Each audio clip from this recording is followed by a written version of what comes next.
Fresh cream ಹಾಕಬೇಕು. Fresh cream ಹಾಕಿದ್ಮೇಲೆ ಜಾಸ್ತಿ ಹೊತ್ತೆಲ್ಲ ಬೇಯಿಸಬಾರ್ದು. ಬೋನ್ಲೆಸ್ ಚಿಕನ್ ತೊಗೊಂಡಿದ್ದೀನಿ, ಮಧ್ಯ ಮಧ್ಯ ಒಂದೆರಡು ಬೋನ್ ಹಾಕೊಂಡು. ಗರಂ ಮಸಾಲ ಬೇಡ ಅಂತ ಅಂದರೆ ಚಕ್ಕೆ ಲವಂಗ ಕೂಡ ಹಾಕೋಬೋದು. ಮಸಾಲೆ ಫ್ರೈ ಮಾಡಿರೋದ್ರಿಂದ ಏನು ಜಾಸ್ತಿ ಹೊತ್ತು ಎಣ್ಣೆ ಬಿಡಲಿ ಅಂತ ಫ್ರೈ ಮಾಡೋ ಅವಶ್ಯಕತೆ ಏನಿರಲ್ಲ.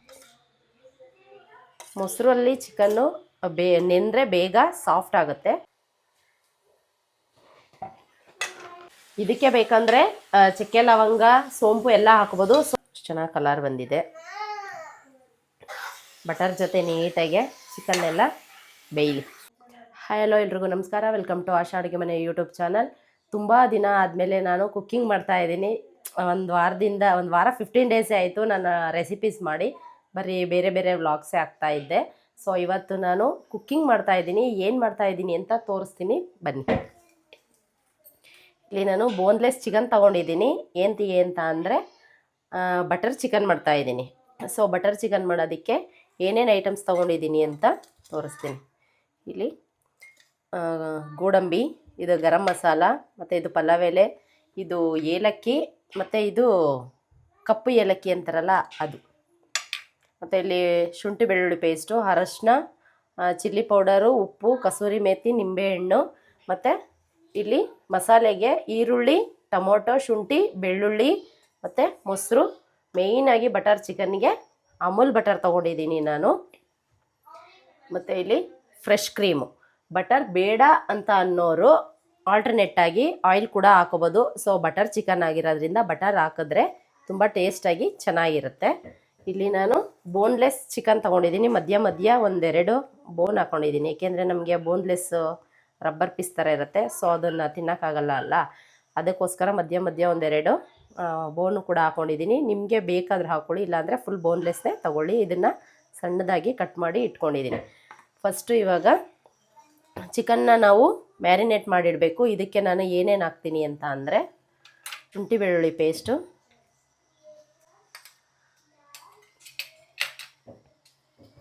ಉಪ್ಪು ರುಚಿಗೆ ಎಷ್ಟು ಬೇಕು ನೋಡ್ಕೊಂಡು, ಚಿಕನ್ಗೆ ಫಸ್ಟು ಚಿಕನ್ಗೆ ಹಾಕೋಣ, ಎಷ್ಟು ಬೇಕು ನೋಡಿಕೊಂಡು ಉಪ್ಪು ಹಾಕ್ತಾಯಿದ್ದೀನಿ. ಮತ್ತು ಇಲ್ಲಿ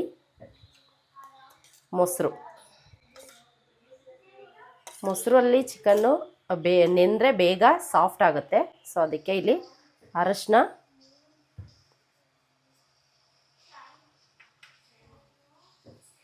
ಚಿಲ್ಲಿ ಪೌಡರು,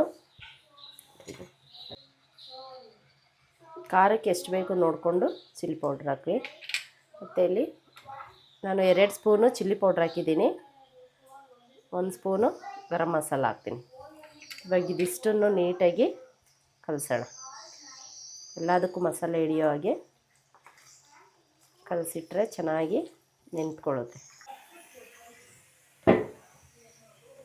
ಲಾಸ್ಟಲ್ಲಿ ನಿಂಬೆಹಣ್ಣನ್ನು ಹಿಂಡಿ ಒಂದು ಸ್ವಲ್ಪ ಹೊತ್ತು ನೆನೆಯಕ್ಕೆ ಬಿಡೋಣ. ಅಷ್ಟರಲ್ಲಿ ನಾವು ಮಸಾಲೆಗಳನ್ನೆಲ್ಲ ಫ್ರೈ ಮಾಡಿ ಮಸಾಲೆ ಮಾಡ್ಕೊಳ್ತೀನಿ. ನಾನು ಇಲ್ಲಿ ಮೊಸರು ಕೂಡ ಒಂದು 2 ಸ್ಪೂನ್ ಹಾಕಿದ್ದೀನಿ. ಸೊ ಅದಕ್ಕೆ ಅರ್ಧ ನಿಂಬೆಹಣ್ಣು ಹಾಕ್ತಾಯಿದ್ದೀನಿ.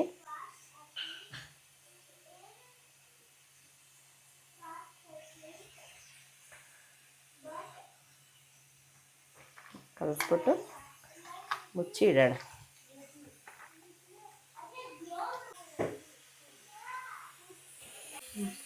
ಮಸಾಲ ಫ್ರೈ ಮಾಡೋದಕ್ಕೆ ಬಾಣಲಿ ಇಟ್ಟಿದ್ದೀನಿ.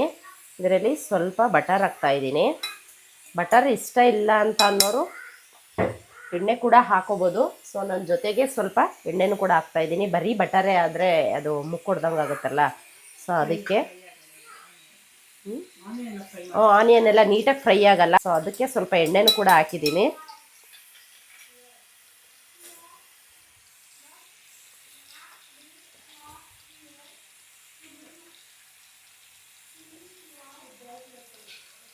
ಇದು ಬಿಸಿಯಾಗಿದೆ ಬಾಣಲಿ, ಎಣ್ಣೆ ಎಲ್ಲ. ಏಲಕ್ಕಿ, ಪಲಾವ್ ಎಲೆ ಹಾಕ್ತಾಯಿದ್ದೀನಿ. ಇಲ್ಲಿ ನಾನು ಬ್ಯಾಡಿಗೆ ಮೆಣಸಿನ್ಕಾಯಿ ತೊಗೊಂಡಿದ್ದೀನಿ. ಏಕೆ ಅಂತ ಅಂದರೆ ಕಾಶ್ಮೀರಿ ರೆಡ್ ಚಿಲ್ಲಿ ಪೌಡ್ರ್ ಆದರೆ ನೀಟಾಗಿ ಕಲರ್ ಬರುತ್ತೆ. ಸೊ ಇದು ಮಾಮೂಲಿ MTR ಚಿಲ್ಲಿ ಪೌಡ್ರು ಕಲರ್ ಬರಲ್ಲ. ಸೊ ಅದಕ್ಕೋಸ್ಕರ ನಾನು ಇಲ್ಲಿ ಒಂದು 4 ಬ್ಯಾಡಿಗೆ ಮೆಣಸಿನ್ಕಾಯಿ ಹಾಕ್ತಾಯಿದ್ದೀನಿ. ಇವಾಗ ನಾನು ಶುಂಠಿ, ಬೆಳ್ಳುಳ್ಳಿ, ಈರುಳ್ಳಿ ಹಾಕ್ತಾಯಿದ್ದೀನಿ. ನೀಟಾಗಿ ಫ್ರೈ ಮಾಡೋಣ. ಬರೀ ಬೆಣ್ಣೆನೆ ಹಾಕಿದ್ರೆ ಎಲ್ಲ ಇಷ್ಟು ನೀಟಾಗ ಆನಿಯನ್ ಫ್ರೈ ಆಗಲ್ಲ, ಎಲ್ಲ ಸೀದೋದಂಗೆ ಆಗ್ಬಿಟ್ಟಿರುತ್ತೆ. ಬೆಣ್ಣೆ ಎಲ್ಲ ಇದ್ರ ಬಾಂಡ್ಲಿಗೆಲ್ಲ ಕಚ್ಕೊಳ್ಳುತ್ತಲ್ಲ. ಹೌದು. ಫುಲ್ ಬೆಣ್ಣೆ ಪೂರ್ತಿ ಇಷ್ಟ ಇದ್ದು ತಿಂತಾರಲ್ಲ, ತುಪ್ಪ ಬೆಣ್ಣೆ ಎಲ್ಲ ಜಾಸ್ತಿ ಅಂಥವ್ರು ಬೇಕಾದರೆ ಫುಲ್ ಬೆಣ್ಣೆಲೇ ಫ್ರೈ ಮಾಡ್ಕೊಬೋದು. ಸೊ ನಾನು ಸ್ವಲ್ಪ ಬೆಣ್ಣೆ ಸ್ವಲ್ಪ ಎಣ್ಣೆ ಹಾಕ್ಕೊಂಡು ಫ್ರೈ ಮಾಡ್ತಾ ಇದ್ದೀನಿ. ಇವಾಗ ಟೊಮೊಟೊ ಹಾಕ್ತಾ ಇದ್ದೀನಿ.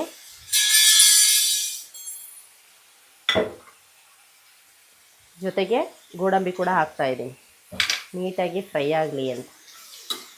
ಟೊಮೊಟೊ ಎಲ್ಲ ನೀಟಾಗಿ ಫ್ರೈ ಆಗಿ ಮೆತ್ತಗಾಗಲಿ. ಅದು ಹಂಗಾದ್ರೇ ನೀಟಾಗಿ ಅದು ಸ್ಮೂತಾಗೆ ಟೆಕ್ಸ್ಚರ್ ಬರೋದು.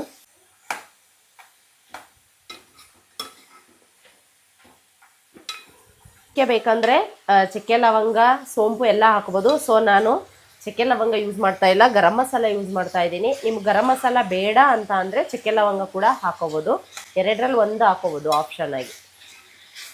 ಇವಾಗ ಇದು ನೀಟಾಗೆಲ್ಲ ಫ್ರೈ ಆಗಿದೆ. ಇದನ್ನು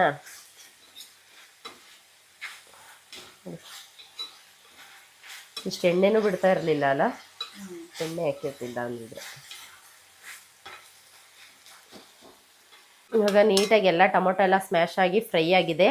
ಟೈಮಲ್ಲಿ ನಾನು ತೊಗೊಂಡಿದ್ದು 2 ಸ್ಪೂನಲ್ಲಿ 1 ಸ್ಪೂನು ಚಿಕನ್ ಮ್ಯಾರಿನೇಷನ್ಗೆ ಹಾಕಿದ್ದೀನಿ, ಇನ್ನೊಂದು ಸ್ಪೂನು ರುಬ್ಬಕ್ಕೆ ಹಾಕ್ತಾಯಿದ್ದೀನಿ, ಒಂದು ಅರ್ಧ ಸ್ಪೂನು ಗರಂ ಮಸಾಲ. ಇವಾಗ ಇದು ನೀಟಾಗೆ ತಣ್ಣಗಾದ್ಮೇಲೆ ನುಣ್ಣಗೆ ಪೇಸ್ಟ್ ಮಾಡ್ಕೊಂಡು ಬರೋಣ. ಬಿಸಿ ಇದೆ, ಬಿಸಿ ಎಲ್ಲ ಆರಲಿ. ಇಲ್ಲಿ ನಾನಿಲ್ಲಿ ಮ್ಯಾರಿನೇಷನ್ ಮಾಡಿರೋಂಥ ಚಿಕನ್ನ ಫ್ರೈ ಮಾಡ್ತೀನಿ. ಅದಕ್ಕೆ ನಾನು ಫ್ರೈ ಮಾಡೋದಕ್ಕೆ ಸ್ವಲ್ಪ ಬೆಣ್ಣೆ ಒಂದು ಸ್ವಲ್ಪ ಹಾಕ್ತೀನಿ. ಎಣ್ಣೆ ಬಿಸಿ ಆಗಲಿ.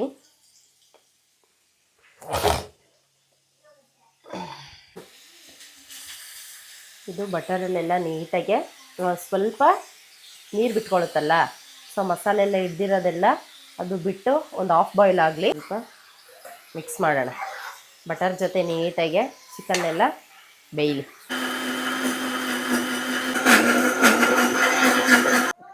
ನೀಟಾಗೆ ಪೇಸ್ಟ್ ಮಾಡಿದ್ದೀನಿ.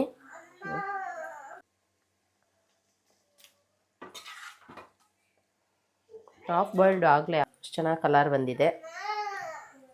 ಇವಾಗ ಚಿಕನ್ನು ಬೇಯ್ತಾ ಇದೆ, ಸ್ವಲ್ಪ ನೀರೆಲ್ಲ ಡ್ರೈ ಆಗಲಿ. ಇಲ್ಲಿ ಚಿಕನ್ನು ಫುಲ್ಲು ಹಾಫ್ ಬಾಯ್ಲ್ಡ್ ಆಗ್ತಾ ಇದೆ, ಡ್ರೈ ಆಗಲಿ ಅದು ಸ್ವಲ್ಪ. ಅಷ್ಟರಲ್ಲಿ ನಾನು ಕಸೂರಿ ಮೆಥಿನ ಹುರ್ಕೊಂಡು ಸ್ವಲ್ಪ ಪುಡಿ ಮಾಡ್ಕೊತೀನಿ.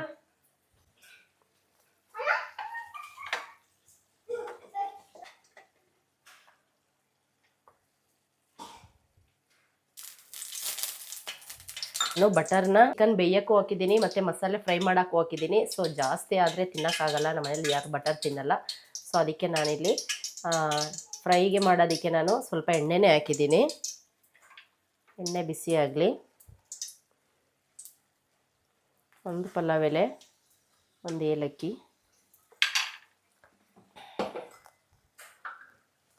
ಇವಾಗ ನಾನು ರುಬ್ಬಿರೋಂಥ ಮಸಾಲೆನ ಹಾಕ್ತಾಯಿದ್ದೀನಿ.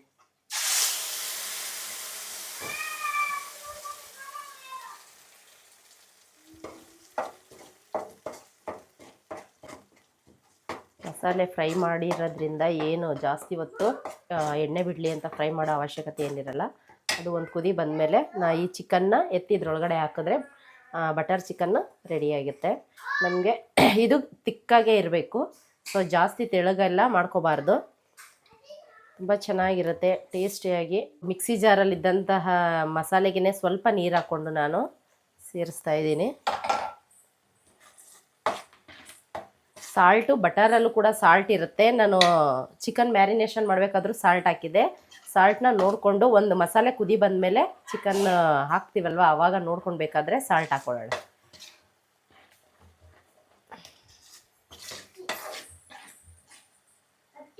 ಬಟರ್ ಟೆಕ್ಸ್ಚರ್ ಆಯಿತಾ ಅಶ್ವಿನಿ? ಸೂಪರಾಗಿ ಕಾಣಿಸ್ತಿದೆ ಕಲರ್.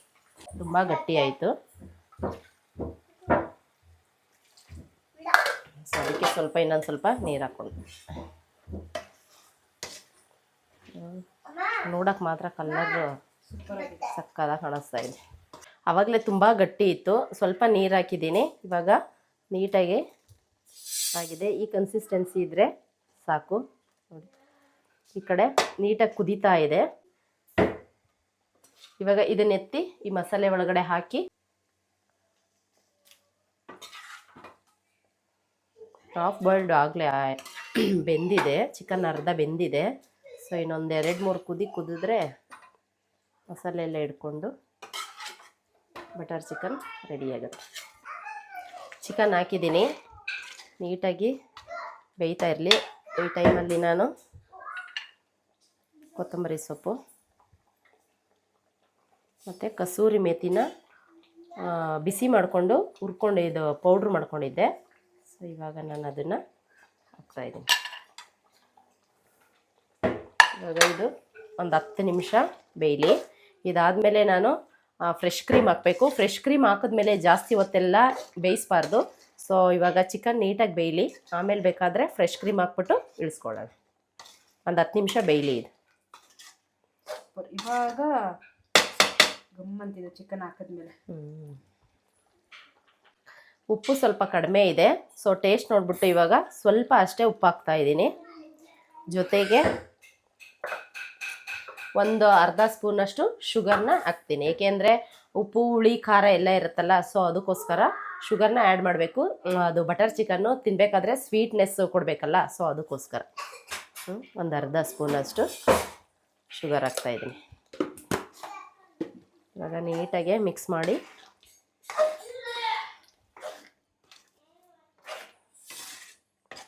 ಒಂದು 10 ನಿಮಿಷ ಬೇಯಕ್ಕೆ ಬಿಡೋಣ.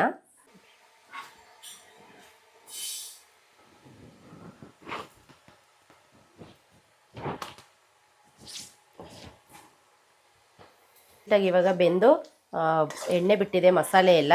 ಈ ಟೈಮಲ್ಲಿ ನಾನು ಫ್ರೆಶ್ ಕ್ರೀಮ್ ಹಾಕ್ತಾ ಇದ್ದೀನಿ. 2 ಸ್ಪೂನ್ ಹಾಕ್ತೀನಿ. ಫ್ರೆಶ್ ಕ್ರೀಮ್ ಹಾಕಿದ್ಮೇಲೆ ಜಾಸ್ತಿ ಕುದಿಸೋಕ್ಕೆಲ್ಲ ಹೋಗ್ಬೋದು. ಒಂದು ಸಲ ಮಿಕ್ಸ್ ಮಾಡಿ ಮತ್ತು ಬಾಣಲೆ ಇಳಿಸಿದ್ರೆ ಸಾಕು. ಗ್ಯಾಸ್ ಸ್ಟವ್ ಆಫ್ ಮಾಡಿ ಸರ್ವ್ ಮಾಡೋಣ. ನಿಮಗೆ ಫ್ರೆಶ್ ಕ್ರೀಮ್ ಇಲ್ಲ ಅಂತ ಅಂದರೆ ಹಾಲಿನ ಕೆನೆ ಇರುತ್ತಲ್ಲ, ಗಟ್ಟಿ ಹಾಲಿನ ಕೆನೆ, ಅದು ಕೂಡ ಹಾಕೋಬೋದು. ಸೊ ನನಗೆ ಫ್ರೆಶ್ ಕ್ರೀಮ್ ಇತ್ತು, ಸೊ ಅದಕ್ಕೆ ನಾನು ಫ್ರೆಶ್ ಕ್ರೀಮ್ನ ಹಾಕಿದ್ದೀನಿ. ಇವಾಗ ಇದು ರೆಡಿಯಾಗಿದೆ. ಈಗ ಸ್ಟವ್ನ ಆಫ್ ಮಾಡಿ ನಾನು ಸರ್ವ್ ಮಾಡ್ತೀನಿ. ಚಪಾತಿನೂ ಕೂಡ ರೆಡಿಯಾಗಿದೆ. ಇವಾಗ ಬಟರ್ ಚಿಕನ್ ರೆಡಿಯಾಗಿದೆ. ನಾನು ಇವಾಗ ಪ್ಲೇಟ್ಗೆ ಸರ್ವ್ ಮಾಡ್ತಾ ಇದ್ದೀನಿ.